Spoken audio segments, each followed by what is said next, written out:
nderuar përfaqësues të medias dhe kolegë, sot më 7 maj 2025, Këshilli Mbikëqyrës i Bankës Shqipërisë mori në shqyrtim dhe miratoi raportin e politikës monetare për tremujorin e dytë. Informacioni i ri i marrë në analizë sugjeron se ekonomia shqiptare vijon të qëndrojë në një trend pozitiv zhvillimi. Vëllimi i aktivitetit ekonomik, punësimi dhe pagat kanë vijuar të rriten gjatë 2-3 mujorëve të fundit. Inflacioni vijon të qëndrojë nivele të ulta dhe pranë objektivit, ndërsa tregjet financiare kanë qenë të qeta dhe kreditimi për sektorin privat ka shënuar rritje. Ky trend pozitiv zhvillimi ka pasqyruar ndër të tjera edhe kontributin pozitiv të politikës tonë monetare. Qëndrimi i kujdesshëm dhe proaktiv i politikës monetare në koordinim me konsolidimin fiskal dhe në konsistencë me ecurinë e kursit të këmbimit dhe zhvillimet e tregut financiar kanë mundësuar kontrollin e presioneve inflacioniste pa dëmtuar rritjen ekonomike dhe stabilitetin financiar të vendit. Përditësimi i parashikimeve tona sugjeron se në skenarin bazë ekonomia shqiptare do të vijojë të rritet me ritme solide, ndërkohë që inflacioni do të thehet dhe do të qëndrojë në objektiv në horizontin afatmesëm. Në këto rrethana, ndonse pasiguria në kontekstin botror mbetet e lartë, Këshilli Mbikëqyrës i Bankës Shqipërisë vlerësoi se qëndrimi aktual i politikës monetare mbetet i përshtatshëm. Në vijim do të sqaroj më në detaje vendimin e sotëm dhe arsyen që e motivuan. Inflacioni i çmimeve të konsumit qëndroi në nivelin mesatar prej 2% në tremujorin e parë të vitit, nivel i njëjtë ky me atë të tremujorit paraardhës. Në këndvështrimin e shportës së konsumit, qëndrueshmëria e inflacionit u përcaktua nga lëvizjet e barazvlefshme në kahun rënës të inflacionit të ushqimeve dhe në kahun rritës të inflacionit të naftës dhe të mallrave të konsumit afatgjatë. Në aspektin makroekonomik, ecuria e inflacionit diktohet nga nivelet e ulta të inflacionit të importuar, rritja e qëndrueshme e kostove dhe e çmimeve në ekonominë vendase, si dhe goditjet pozitive të ofertës në artikujt ushqimor. Më në detaje, nivelet e ulta të inflacionit importuar pasqyrojnë rënien progresive të inflacionit në partnerët tanë tregtar dhe forcimin e kursit këmbimit gjatë vitit fundit. Nga ana tjetër, qëndrueshmëria e inflacionit të brendshëm në nivele konsistente me objektivin tonë të inflacionit pasqyron si kërkesën solide për mallra e shërbime, ashtu dhe rritjen e vazhdueshme të pagave dhe të kostove të punës. Së fundi, rritja e ofertës për produktet bujqësore vijon ta mbajë inflacionin e ushqimeve pranë niveleve minimale të 2 viteve të fundit. Sipas të dhënave indirekte të Instatit, ekonomia shqiptare ka vijuar të rritet gjatë 2-3 mujorëve të fundit. Viti 2024 u mbyll me një rritje ekonomike në nivelin 4%, ndërkohë që të dhënat indirekte të vitit 2025 sugjerojnë se ekonomia shqiptare ka vazhduar të rritet me ritme pozitive, ndonse disi më të ngadalta se ato të vitit 2024. Profili i rritjes ekonomike gjatë tremujorit parë të vitit 2025 duket se ka mbetur i ngjashëm me atë të vitit të shkuar. Rritja ekonomike ka vijuar të pasqyrojë zgjerimin e konsumit familjar, investimeve të biznesit dhe të ardhurave të turizmit. Rritja e konsumit dhe investimeve të sektorit privat pasqyron bilancet e shëndosha të bizneseve e të familjeve, besimin e tyre për të ardhmen, si dhe kushtet e favorshme financiare në vend. Nga ana tjetër, pavarësisht disa sinjaleve pozitive, bilanci i shkëmbimit tregtar të mallrave pritet të ketë një kontribut negativ, ndërsa politika fiskale vijon të ruajë trajta konsoliduese. Ky profil kërkese vijon të ushqejë kryesisht zgjerimin e sektorëve të shërbimeve dhe të ndërtimit, ndërkohë që sektori i industrisë dhe ai bujqësisë ka një ecuri më të ngadaltë.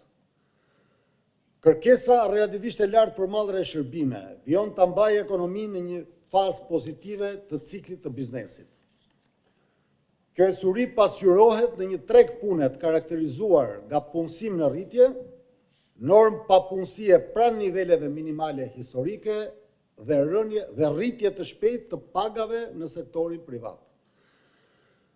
Në veçanti pagat sektorit privat u rritën me 9.5% në tremëjorin e 4 të vitit të shkuar, duke ilustruar vijimin e zhbalancimeve të kërkesës dhe ofertës në tregun e punës. Sikundër e kemi theksuar dhe më parë, rritja e shpejtë e pagave rrit të ardhurat e familjeve shqiptare, por ajo është premis nga ana tjetër edhe për rritjen e kostove të prodhimit dhe të çmimeve të konsumit. Tregjet financiare kanë vijuar të shfaqen të qeta gjatë muajve të parë të vitit 2025. Tregu i paras karakterizohet nga një situatë e mirë likuiditeti, primet reduktuara rreziku dhe kushte financiare akomoduese. Paralelisht me të, tregu valutor ka shfaqur një qëndrueshmëri më të lartë krahasuar me 2 vitet e shkuara, ndonse presionet sezonale vijojnë të jenë të pranishme. Kjo ecuri sugjeron një balans më të mirë të kërkesës dhe të ofertës për valutë në tregun e brendshëm.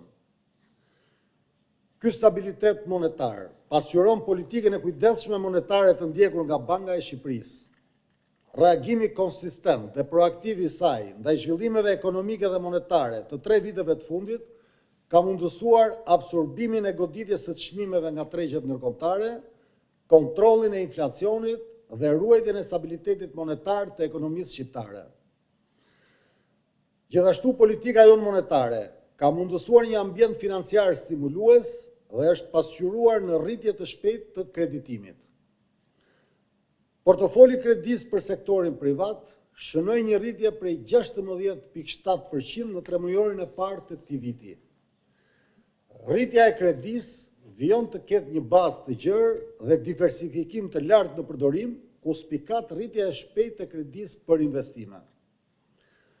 Paralelisht me të, cilësia e portofolit kredis vijon të përmirësohet me raportin e kredive me probleme që ka rënë më tej në minimumin e ri historik prej 4.02%. Përditësimi i parashikimeve sugjeron se perspektiva e zhvillimeve ekonomike mbetet pozitive. Aktiviteti ekonomik në vend pritet vijojë të rritet në horizontin afatmesëm, i nxitur nga zgjerimi i mëtejshëm i konsumit, investimeve dhe i eksportit të turizmit. Paralelisht me të, edhe punësimi e pagat pritet të vijë në rritje, duke rritur mirëqenien e familjeve shqiptare. Rritja e ekonomisë pritet të mbetet e qëndrueshme dhe pranë potencialit, çka do të mundsojë një nivel presionesh të brendshme inflacioniste në linjë me objektivin tonë të inflacionit. Në përgjigje të këtyre zhvillimeve, inflacioni parashikohet të kthehet në objektivin prej 3% gjatë gjysmës së parë të vitit 2026.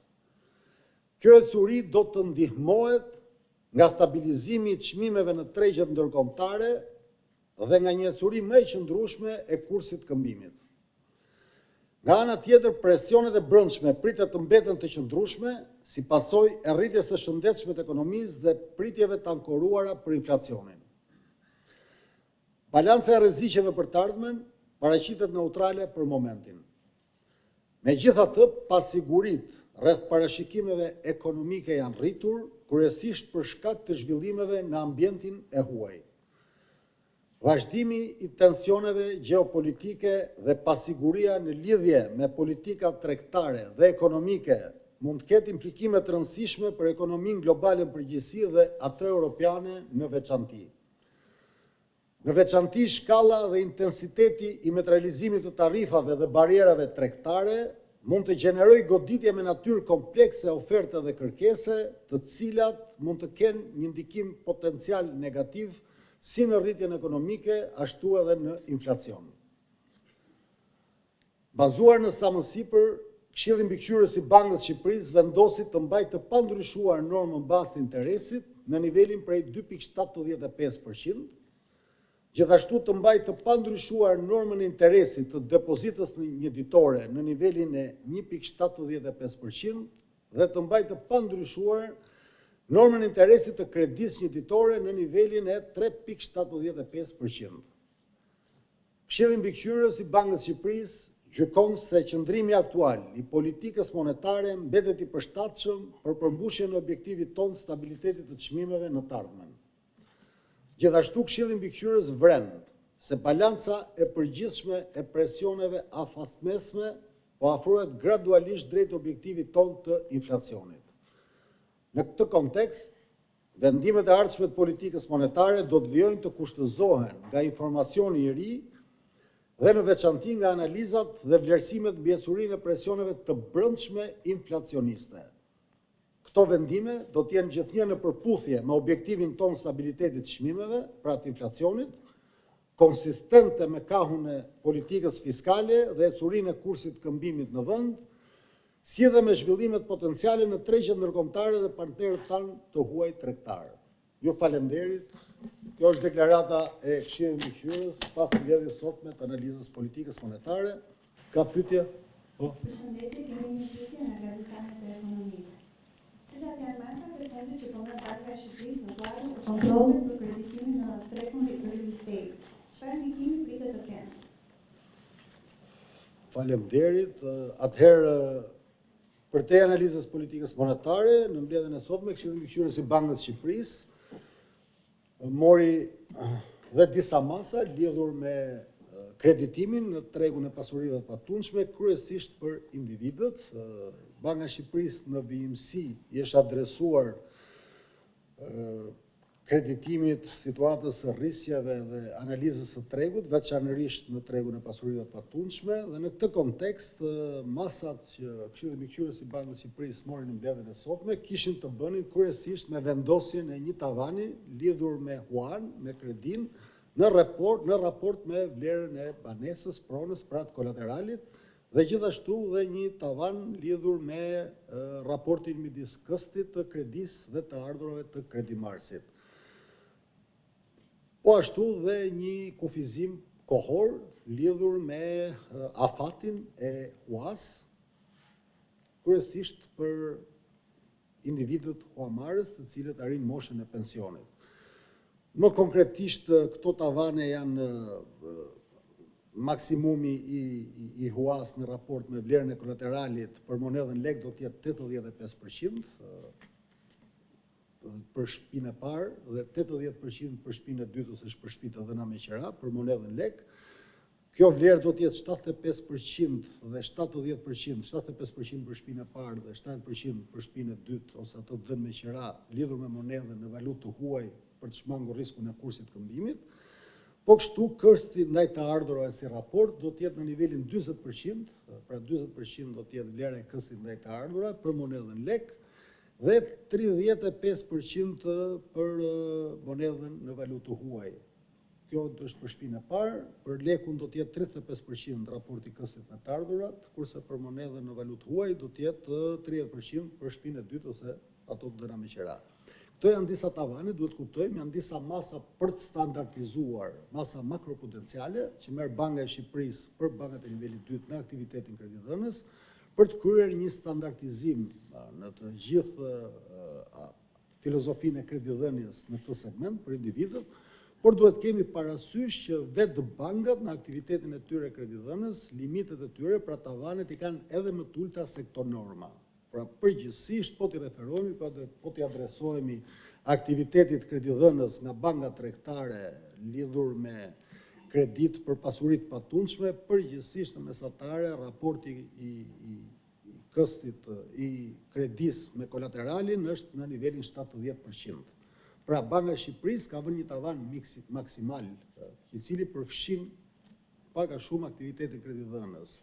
Nuk do të ketë pengesë në aktivitetin kreditdhënës me këto masa, por do të ketë standardizim, gjithsesi Banka e Shqipërisë, si institucion rregullator, ka për detyrë të adresohet tregjeve, dhe në këtë kontekst ne kemi vënë disa masa të standardizuara. Faleminderit. Pyetje tjetër? Faleminderit.